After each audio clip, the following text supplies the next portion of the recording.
Good morning, everybody. Welcome back. Today is May the 13th, 2026. And I'm going to show off a lot of the yard. I'm going to call it Trees and Bees. The name of this video, I've already thought about that because I want to show off some of my fig trees and some of the honeybees, and it's trying to make a longer form video and just show off a little bit. So go ahead and subscribe. You can see this in a short form if you want. I'll edit it into a short, but go ahead and like and subscribe and follow along on my channel. I'm almost at 1,000 viewers or subscribers. So let's see, this is some sort of catmint. It's planted in the wrong spot because it's spreading, but if anybody wants some of that, I'm giving some of that away. A neptia, or however you say it. There's another version of it there, and I've got plenty of lemon balm if anybody wants a clump of that. I just want to show off some of the flowers, some of the stuff we got going on. Lots of hardy herbaceous flowering, sun-loving perennials out here in the garden. It's coming right along. My lovely wife Jessica has organized our water hoses yesterday. And really, to be honest, my job here is to build stuff and to weed the garden. She has been doing all the hard work, all the planting, plotting. I have been trellising this little grapevine. But as you know, we're about to put in a couple hundred grapevines up in the vineyard up at the end of the driveway. This is a muscadine. It's actually a volunteer, but I've been keeping it single trunk management with a cordon going this way and a cordon going that way, and we'll see what it is. But this is some of the stuff she's been doing. Tomato plants, replanting some perennials that died here at the end. Pepper plant there, tobacco, basil, hardy perennials, flowers, and we're just cramming them in so that we can have a thick garden. Got a couple of cherry trees of different varieties planted along the fence there. On the outside of the fence we have a swell, a permaculture swell covered in willow trees, and then down there is our pond. That's what's all back on the other side of those trees. And where I just walked from is our house that we live in. Recently remodeled over the last 6 years. We've been living in this building, and then we moved into here last June 1st when we got married. On that day we moved in. And where I'm currently standing used to be a swimming pool that we backfilled and have brought in a bunch of compost and soil and mulch and turned this into a garden over the past couple of years and built all those garden beds you see back there.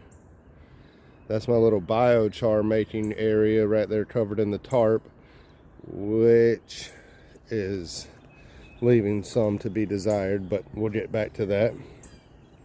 This bee balm, I split a clump off of it and moved it over there, and it's about to bloom. So if anybody wants some big red bee balm, I believe this is another catmint. That's another type of bee balm ready to be spread. And then we got salvias down every row and other blooming perennials, and that's what's all the way down that whole side. I'm just offering to share if anybody wants some, if anybody's needing some splits off some perennials. We got this little back pond area. Planting all sorts of more perennials back here, and planted a bunch last year. Natives mixed with sun-loving perennials that we can buy. This pond fills up when we get plenty of rain and holds water well. It's just we're really dry right now. And all the way around this pond, I've got the yellow and purple water iris. And a short version of the purple also is planted around here. A couple native grasses have sprung up. Got a couple other perennials.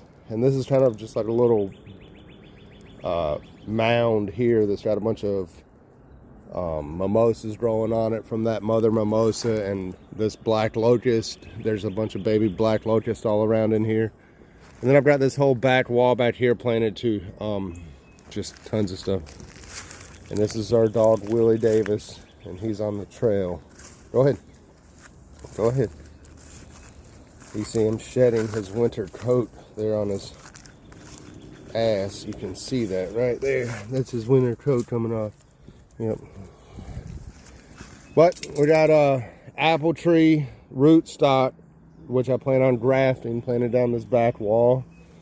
A blueberry bush. And it's kind of weedier back here. It gets less attention. The fig tree. Some of that October glory sedum, which the bugs and the bees love that stuff. And there's another one. And then some cactus up in there, and some hack sap or haskap berries are planted in this little cluster of jungle. And then everyone knows what this is, a China berry. And then I've got some what you call it, ginger lily. Let's see, this is my swamp water right here. It's pond water and weeds and bugs. Look at all that crap crawling around in there. Soon I'll stir this again. I stir it every week at least, and then I'd get that juice out of there, mix it in the watering can, and run it up and down the rows like a 10-to-1 ratio. And it's some stinky but potent natural fertilizer. This is another pond area, and on the back side I have blackberries and a bunch of other shrubbery type bushes, because they're building a neighborhood back on that side past all these trees, which are mine. And over there I just want to block it all off. So we've got like a mix of natives, persimmons, and other crap, and then a bunch of bushes we've planted. Same on the outside of this fence, there's a bunch of that. Then there's another row of bushes, then another row there, another row there. And once you finally get to the edge, I've got 2 or 3 rows of like giant green arborvitae and iliagnus back there. So I'm trying to make it really thick between us and that neighborhood for privacy and protection from their sprays and whatever else, noise. I just want the green dome. These are some beds that were filled with compost, but it is very dry up this area, and we're not going to water this far away from the main garden down here. So that sprinkler just hits that zone, and the one in the middle hits the 360, and we can move this one back and forth to the corners, but we're not going to water this back side. Where I've got more apples planted along the fence row, several mulberries, and there's another mulberry over here. More screening bushes, some chestnut trees crammed in, privet back there on a row. Let's see, a couple of blueberries, gardenia that I planted. That blueberry bush there is loaded with blueberries. First time I put my eyes on that. These are the iliagnus variety that are edible, desired berries. I planted 2 of them here. I see the tag on that one, and that one's growing good in there too. It's just hard to see. Silverberry, iliagnus. There's another name for it, but I think you'll know what I'm talking about. Then we've got like euonymus growing all back in there wild with privet and wisteria, mimosas, and just jungle back there. That's so thick you can't see. The neighboring property back there, she has a trail, and so we're screening that real well. And you can kind of see one of the rows there, but I'm going to go back around this way of iliagnus all back through here with a couple figs built into it. Then some grapevines all the way down this fence. Table grape varieties. Let's see, I'll show you this little mulberry poking out right here. See that? That's a named variety. I think this is Oscar. What's it say down there? Rupert.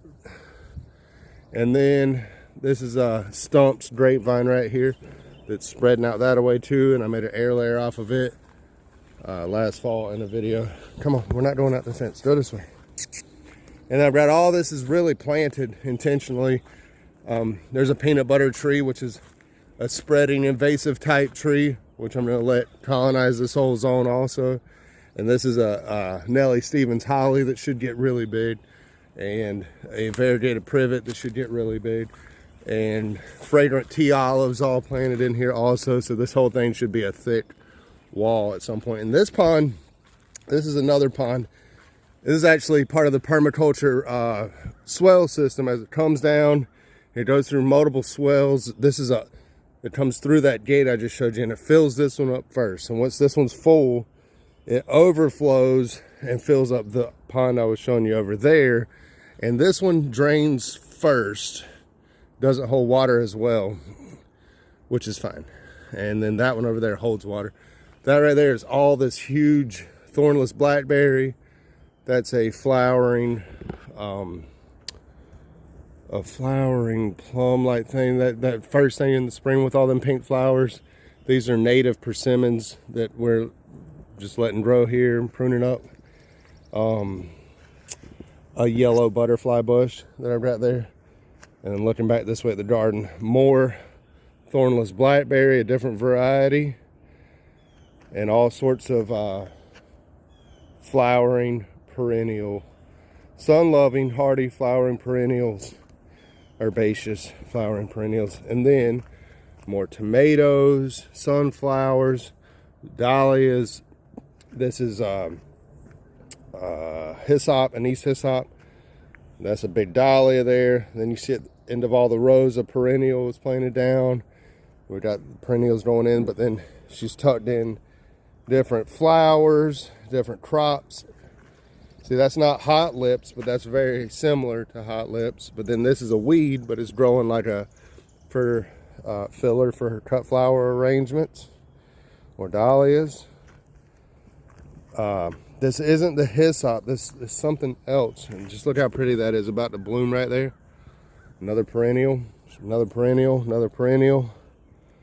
And that's what we've done like that. It's just fill it full of perennials and then squeeze in crops. Like she put a Malabar spinach right there on the trellis, so it should grow on this arch. She put cucumbers in here, loofah gourds, and we want to really try and fill this arch in this year. And then tons of garlics and onions. We're eating the scapes off the garlics every day, almost the same way you would with asparagus, and she is actually mixing it with asparagus. This is another salvia, like the hot lips, but a pink, not that red. Full of sunflowers, dahlias, and there's a few crops mixed in. I think that's dill right beside a Cosmo. And then, let's see, just gonna browse around. Browsing around. That's some little native tree, I think called 5 bark, if I'm not mistaken. Something we got. I don't know if that's the best place for it, but it's gonna grow there. All this stuff, a lot of the perennials we bought from little started plants, but most of this is from seed. These beautiful flowers, look at that. These are delphiniums. No, they're not. These are oh, somebody tell me the name. Carnations. What's the other name for carnation? That's them. Boom. You see how this onion's going to bloom? We're leaving it. Okay. More of that. More beautiful stuff. Okay. Now, let's keep going this way. Okay, follow me. We're going to go up the hill this way. That's a little full of wildflowers, but we're using those she's using them for fillers. Look at all these beautiful sunflowers. These are all planted up with crops. We'll go that way here in a second. But I'm coming up these steps to show you over here the continuation of that fence full of grapes. Let's see, that's a comfrey here. And we had this planted last year, but we decided we're not watering this up here anymore. So the phlox is really hardy. The wild violet grew really well, lamb's quarter. There's a grape growing in here. I need to take out this dog fennel. And there's a poke weed growing in here that I'm trying to get out now, that I let go wild last year, and look, it spread seeds everywhere. But that's fine. But more perennials. That's like a red bud growing in there. That's sumac growing. That's mimosa. And I'm totally okay with all of this jungling up here. I'm like at about 10 more feet elevation than the garden right now. I'm really okay with all of this filling in because it'll make a screen from our house to that neighborhood in the back. This is some of our table grapes we've planted. Now granted, we're in zone 8A, 8B, Aberdeen, Pinehurst, Southern Pines, North Carolina, where you can't grow these kinds of grapes because of something called Pierce's disease. But I think the trick is making air layers or you know, replanting a new plant every few years. When this vine gets diseased, we will have already done this to it, which was an air layer off of the same vine, which I cut out this spring and replanted here. And you see it's wanting to grow like crazy. And this is just some lamb's quarter, which is an edible, delicious wild green. Here's another air layer. See, and last year she had flowers all in this bed, but since we're not going to be watering it, right now we're watering just these grapes in, just to get them established, but we're not going to be watering this whole bed anymore. We're just going to let it go with, you know, maybe take these poached salads out just because they are hard once they get established to get out. And then this is another grape here on this whole fence. Let me step back for scale. You see how big this is? Look at all the clusters of grapes growing. And these will mature into delicious clusters of grapes. We had so many last year. And you see, as far as the air layer, all I did was stick the vine through a pot in a couple of places here, it looks like. I did 2 on this one. Or maybe that's just shooting up. And through the bottom of a pot, fill it up with soil, and just leave it. And then I'll leave it maybe all year, or I'll go ahead and check it, you know, halfway through the year, a couple months in. Then I've got an heirloom rose right here that just finished blooming. It was beautiful. And a jasmine that we bought a couple years ago at the North Carolina State Farmers Market up there in Raleigh. And it was lovely. It covered this whole fence last year, and then we cut it all back. And now the grape has taken over, and things are just fluid and keep moving. All right, let's go. We're going to go around this way, and I'll show off. These are planted. These are planted. Oh, we just let the cats out. Good morning. This is Donut. This is the one I raised from a tiny kitten. I've got pictures of him in my mouth. He was so little. Good morning. Good morning. Good morning. You want some attention too still. Yep. So these are onions with a couple of weeds growing in there. More onions. And I'm going to walk this way and head up to the my nursery that's up there by that transfer truck right there. So just follow along.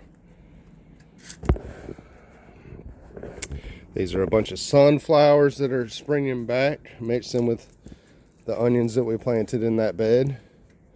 Again, onions and sunflowers have turned into a weed to grow here, which is a good problem.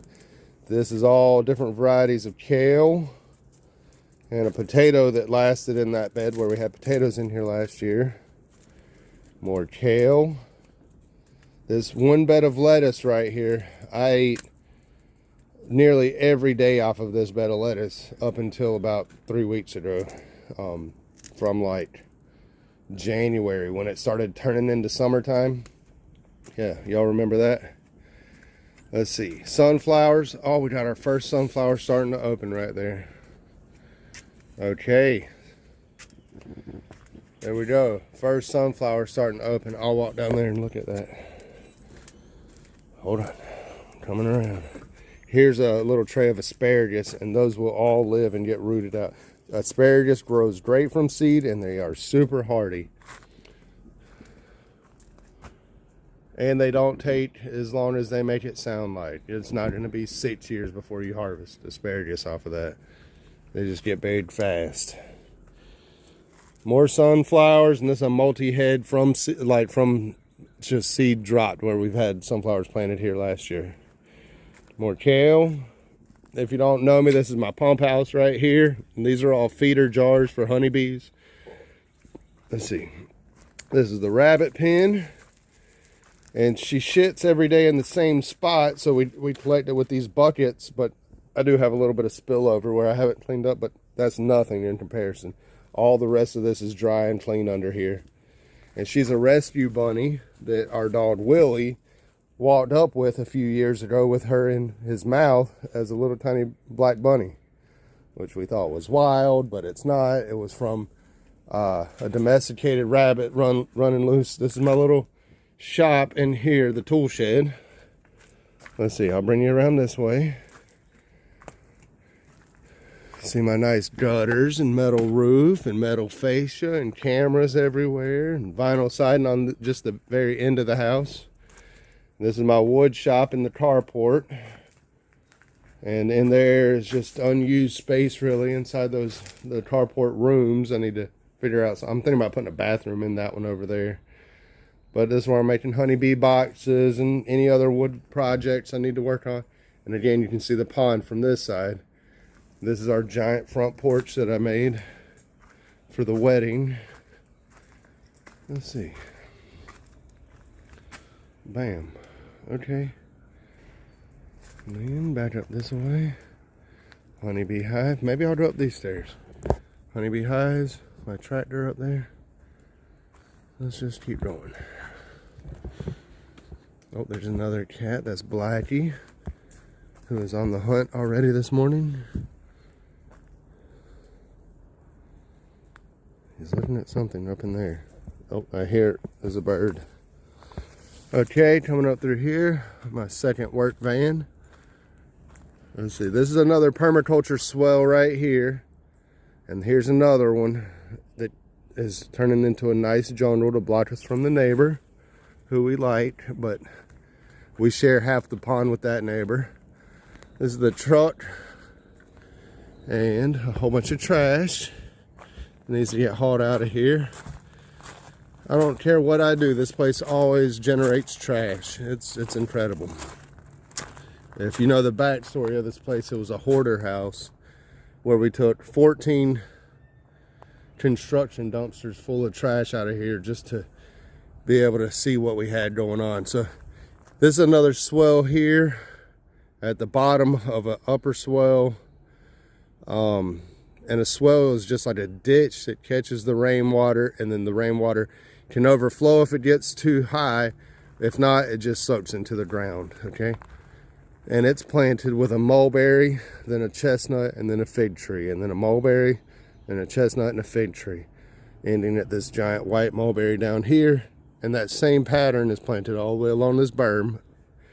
And then up above there's a flat area full of fig trees that goes all the way down. And then there's a row of chestnut trees behind that I either planted from seed or from cuttings. And everything you're seeing between us now and this right here these are all little planted willows, bridal wreath spirea. There is some wigelia in there. There's willow trees. There's little Carolina hibiscus all through there from cuttings also. And then other weedy trees like these little loblolly pines and sumacs and persimmons, which I'm letting that turn into a jungle because back there you can see where the neighborhoods are going to be back in there also. But all this is mine, like those figs and other trees. Then a huge berm that kind of acts as a swell or more of like a diverter of water. And then on the other side of that is where my bees and stuff is, because that's the bee shed. And then here, let me show you the figs. I know everybody's waiting to see the fig trees because that's what this channel's mainly about, or has been. This is my nursery. Hold on. This is my nursery. So if you're not following along yet, hit that subscribe button. This is mostly fig trees you're seeing all right here, where I also propagate other fig trees and other types of cuttings. These are all willows here. Where I used to have a big shade net there, and all these were hoop houses, those cheap Amazon hoop houses. But one thing after another has happened, so I might turn this into a professional looking greenhouse or hoop house situation. But these are all different varieties of fig trees from all over the world, all named varieties that I propagate and then sell at a festival called Figapalooza over in Greenville, North Carolina. And I also come back and have a one-day sale where I sell rare fig trees back here at home at a great price. I also do a pawpaw giveaway of free pawpaw seedlings, which I've got replanted in here, also with some tea camellia and chestnuts in these pots. But these are some of the pawpaw seedlings that I'll be giving away this year. You see that? Asalima triloba. There's a bunch of them in here. And I'm going to reserve 20 of them for planting in Carthage. I'll announce that later. But more fig trees in there, some red twig dogwood. And all of this stuff is to get planted here at my house or to get given away. Or for future, I'll make cuttings off of these fig trees once I have them planted in the ground. Where a lot of them are destined to be planted in the ground in the orchard and back in my back garden and just all around my yard. And I'm also putting in a vineyard up at the end of the road, a muscadine grape vineyard, which might get a bunch of trees around the edges also. Okay, so let's keep going. This is the vineyard. Okay, or sorry, this is the nursery. Just have a look around. This is a mulberry tree tucked in, but these are all named fig varieties from all over the world. Here's a sample of the name. Yellow long neck, Turkestan. Let's see if we can see some more names while we're in here. D.N. Amoros. Look at that beautiful little tree. What's this one I was just touching? This one's Black Madeira. This one is Red Lebanese Becker Valley. Valley, they like to say. This one is Long Deut.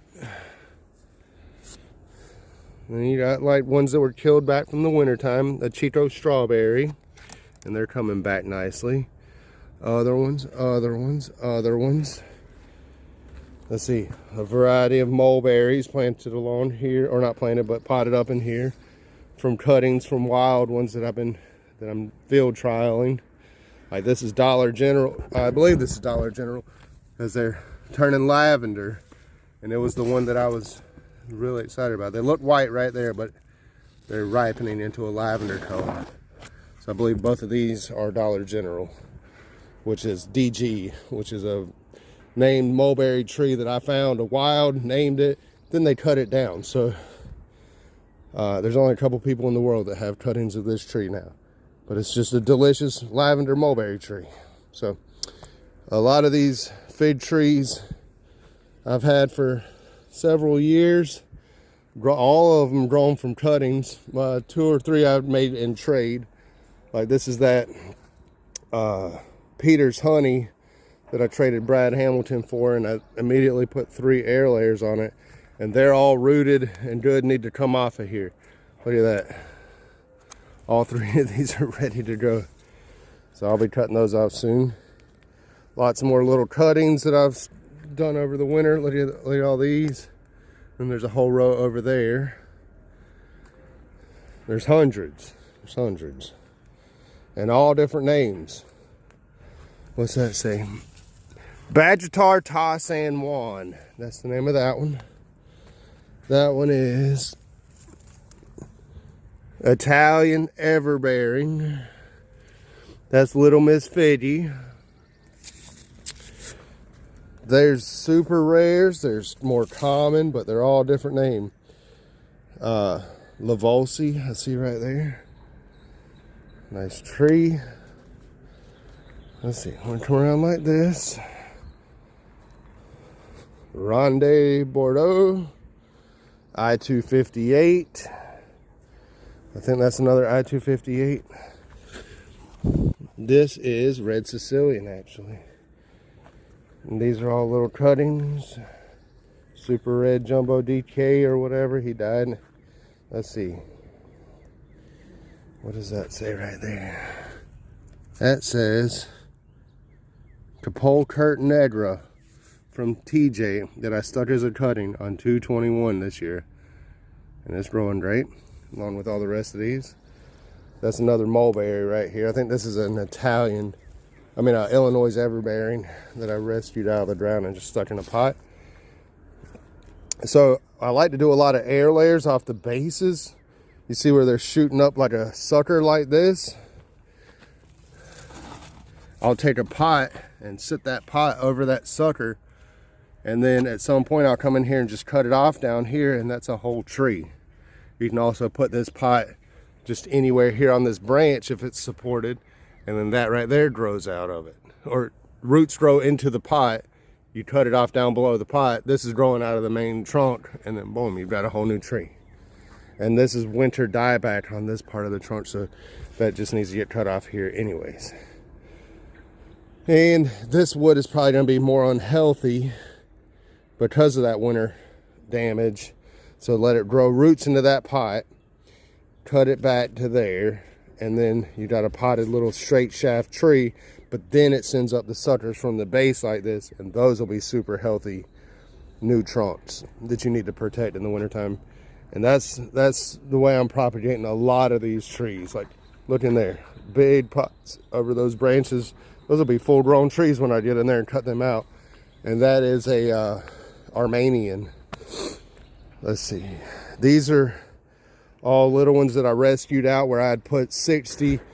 You don't plant newly rooted trees like this into the woods or into the yard without a lot of TLC. If you just stick them out there, they're going to sit there and sit there and sit there. 2 years ago, I did 60 trees like that and rescued them all this spring, and I probably saved about, I don't know, 40 of this, or 35 of the 60. So I'm okay with that.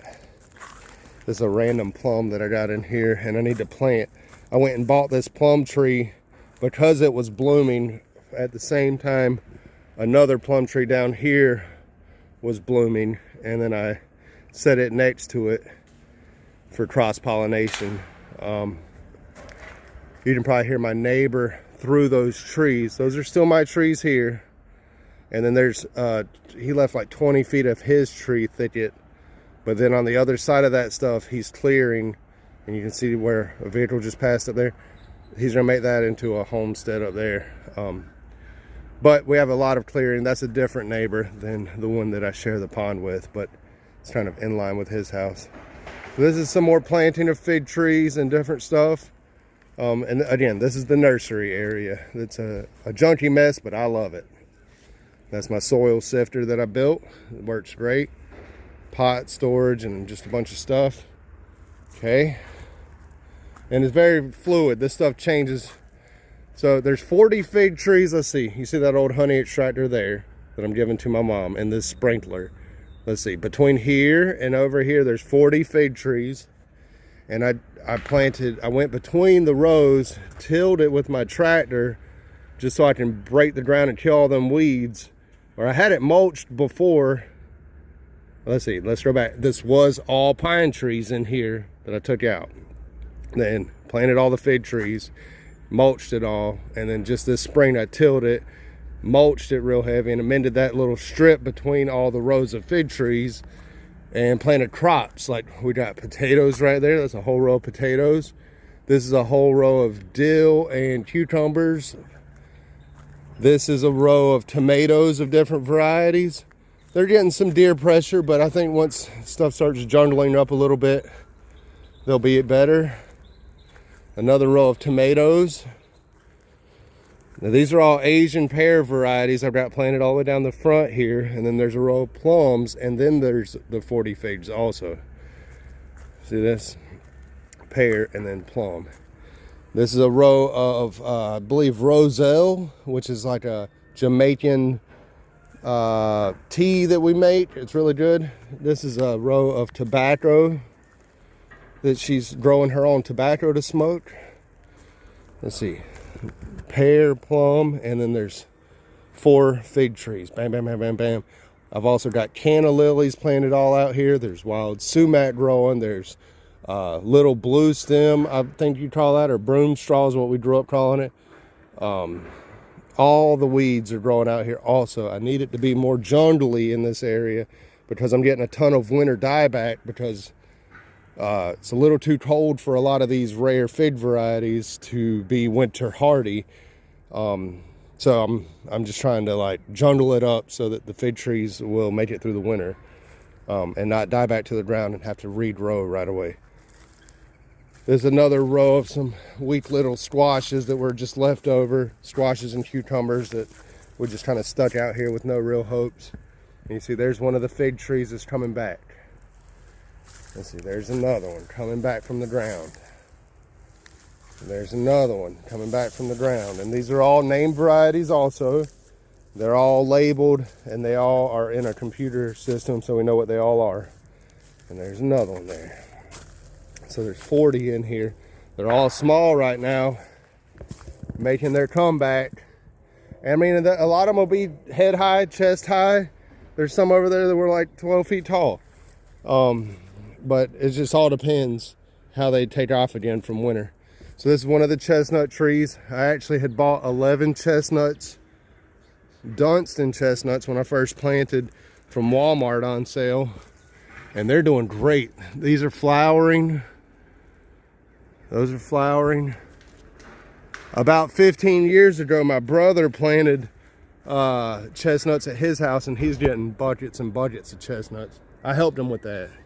And now I'm working on my own place. So these are 2 Bartlett pears there and here, planted and bought and planted. And all of these plums and pears are bought and planted also. Let's see, we'll go this way. This is another pond. And see, this is a white clay bottom pond that I dug here, and it's actually still holding water.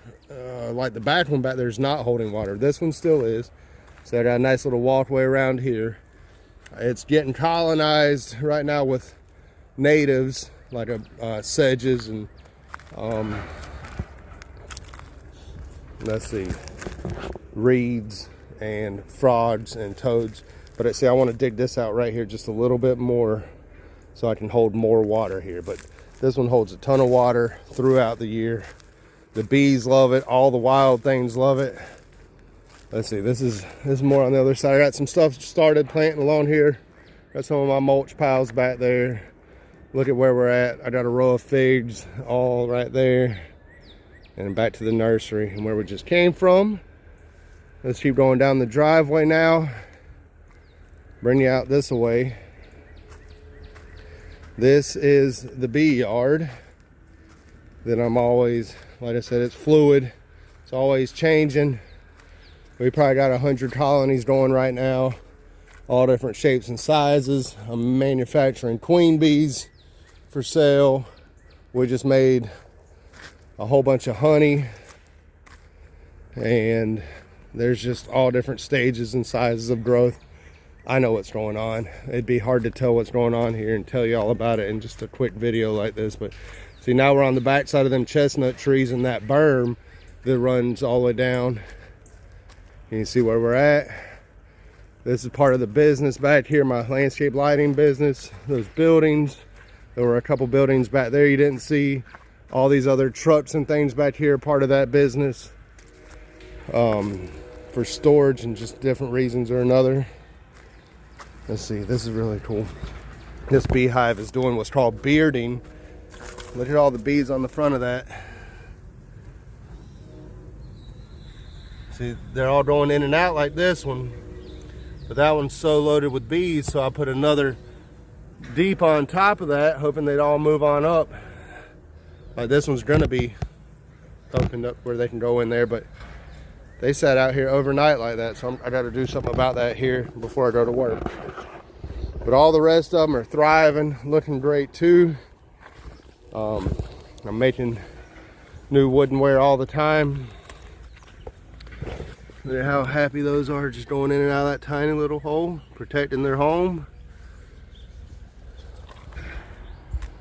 Catching swarms in that one. Caught a swarm in that one. They're doing great. Let's see, I'm gonna just go on up. I'm gonna show you the vineyard while I'm at it. I'll pause it and walk up there. Okay, I didn't make it far before I unpaused it. Let's see where I'm at. I only made it this far. So I'm further up the driveway, but I just want to show you this. So this is going to be a series of more ponds. As soon as I can get an excavator in here myself, dig this into a pond, dig that into a pond, another pond, another pond. because there's so much water that comes off of our road and driveway when it really rains that I'm gonna catch it all and let it just soak in. I mean, it's heading down to my pond anyway, so it'll eventually make it there. But so all these trees you're seeing is mine, but the clearing on the other side is a 2-acre lot that's cut out that's not mine, and all that junk back there is not mine. But this between us and that is mine. That's my mulch pile and my little clearing in the woods right here on both sides that I just made. And this is gonna be the muscadine grape vineyard for a pick your own. It started as, hold on, let me just show you. That building you see there is not mine. There's a 2-acre clearing on that side of my driveway also, and that's where they're clearing out for that home site. Okay, but anyways, I'm doing a pick your own muscadine grape vineyard, but it started with, I just wanted to see the grapevines as I come in my driveway. It's like this long straightaway, and I thought how cool it'd be. So I was gonna put 1 or 2 rows on each side, and it wound up 8 rows on one side, 4 rows on the other. And then so you spread those out 15 feet between each plant, 10 feet between each row, and it's like hundreds of grapevines. You're also seeing more honeybee hives here, which are 2-frame mini mating nukes, and every one of these has a colony of bees in it with a new queen in it that is now for sale. So I'm advertising hard, trying to get people to come buy these queen bees that are open mated from good genetics. And if I could really ramp up sales, I'll fill this vineyard in also with honeybees, because it'll be a couple of years before the grapes are ready for sale. And I haven't even planted the grapes yet.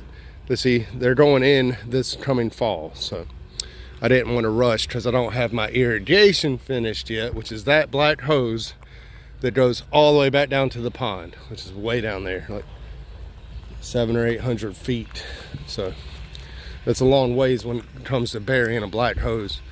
And then we're all the way up at my gate. So I got cameras on the gate, cameras on each corner, cameras down the driveway, and then cameras at the corners down there for, you know, security. Plenty of signs and no trespassing signs. And I don't have any problems back here so far, fingers crossed. So everything's going good. A little stand of wild blackberries here that is very productive, very thorny, but just loaded with blackberries every year. So I'm leaving that. Wild persimmons, wild black cherries, scrub oaks, and then around all the edges and between me and that clearing, I'm getting all those trees ready to be planted up, and I already have a row of giant green arborvitaes, but they're small. And this side, I'm planting up that whole side. Fig trees, mulberry trees, chestnut trees, willow trees, sawtooth oak trees. Did I say chestnut trees? And I'm filling them up. I'm filling it in around the edges and making what I call the green dome all the way around this property.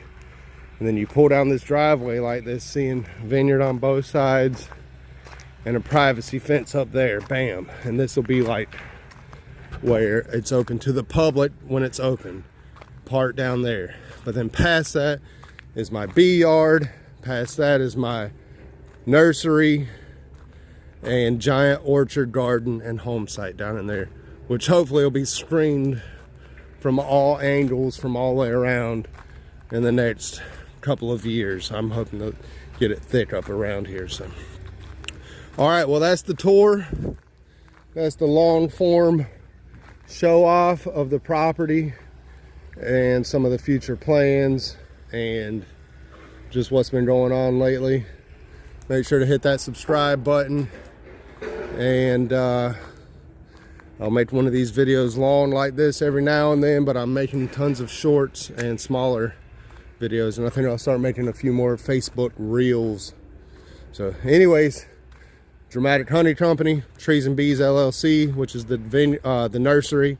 The nursery is Trees and Bees, and the Dramatic Honey Company is the honeybee queens and honey for sale. And Dramatic Outdoor Lighting is my actual day job. So, all right, y'all have a great day, and we'll see you next time.